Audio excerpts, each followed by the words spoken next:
সুপ্রভাত বন্ধুরা, আশা করি তোমরা সবাই ভালো আছো। আজ রবিবার, তাই ভাবলাম একটু তাড়াতাড়ি বেরিয়ে পড়ি মর্নিং ওয়াকে। আসলে আমার কোনো দিনই সকালে উঠতে ভালো লাগতো না, কিন্তু আগের অফিসে কাজ শুরু হতো সকাল 7টা নাগাদ, তো অভ্যাস হয়ে গেছে সেই থেকে। এখন সকালে উঠে প্রাকৃতিক সৌন্দর্য উপভোগ করতে দারুণ লাগে।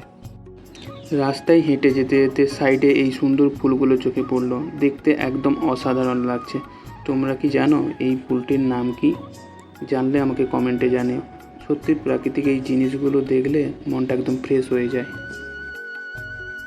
এমন সময় একজন ফোন করলো, বলল নামটা একটু লিখিয়ে দিয়ে আসতে। তো গেলাম ডাক্তারখানা, গিয়ে দেখি দরজার সামনে একটা কাগজ রাখা, সবাই এখানে নিজের নাম লিখেছে।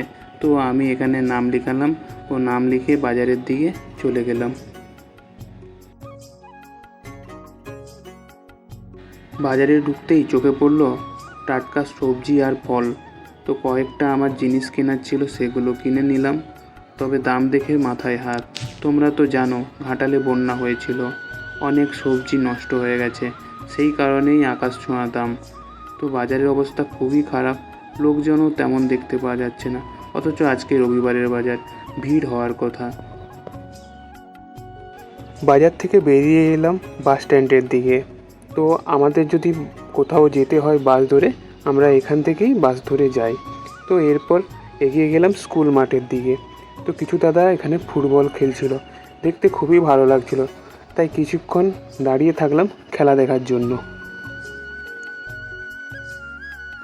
ওখান থেকে বেরিয়ে চলে এলাম শিলাবতী নদীর ব্রিজের কাছে। তো দেখো নদীতে অনেক জল কমে গেছে, বন্যার সময় অনেক বেশি জল ছিল। তো এখান থেকে দেখা যাচ্ছে ভাষাপোল। তো এখন আমি ভাষাপোল যাব। তো ব্রিজ ক্রস করে বাজারের মধ্যে ঢুকে পড়লাম, আর বাজারটা ঠিক নদীর বাম সাইডের দিকে। তো দেখো এই দাদুটাকে খবরের কাগজ পড়ছে মন দিয়ে।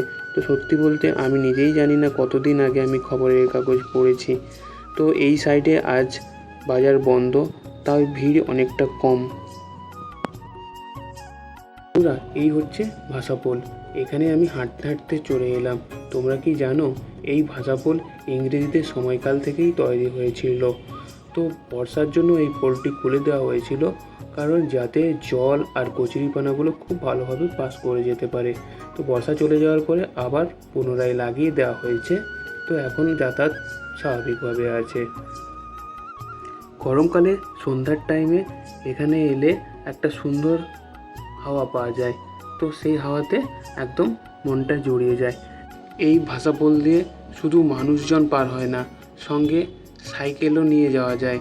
তো সাইকেল চালিয়ে যাওয়া যায় না, নেমে নিয়ে যেতে হয়। তো তোমরা দেখো কেমনভাবে সাইকেল নিয়ে মানুষ পারাপার করে।